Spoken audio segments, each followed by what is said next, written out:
individuals and deploy that capital to the early age startup. The main point that we have to note here is that they pick up capital or funds from the people who have surplus amount of capital and deploy it to the startups who are not generating returns but they're actually in early stage.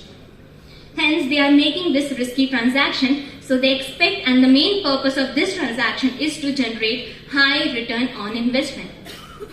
Venture capital, in addition of providing a large amount of capital, they also provide a lot of mentorship and expertise, and they also help the business with recruitment, customer acquisition process, mentorship, and they also help in the risk management process. How do we actually raise a venture capital funding? Hence, in order to raise a venture capital funding, the business has to determine its value.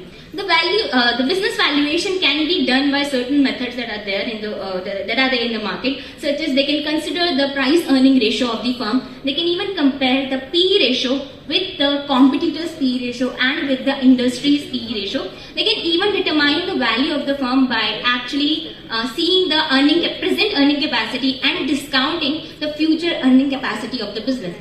Once you have determined the business valuation, you have to determine the purpose of the funding needed and the actual money required. You need to actually determine what is the actual purpose while raising funds. Where do you deploy the actual funds that you have raised? Once you have determined the business valuation, the purpose of the funding needed, and the actual amount of fund needed, you finally go into the market, you search the venture capital who are there, you pitch them about your business and idea, and when they are once influenced, you close the deal and hence you get the funds.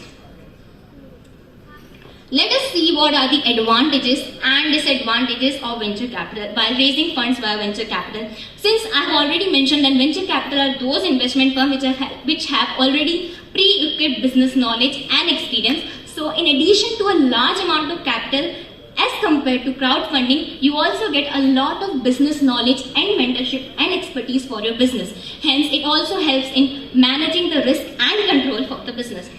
There are certain disadvantages as well, as you lose equity and the management control once the venture capital invests into your business, as they interfere a lot into your business.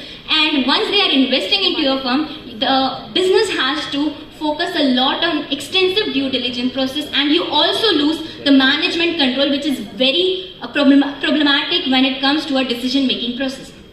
So that was about venture capital, our second source. Let us understand our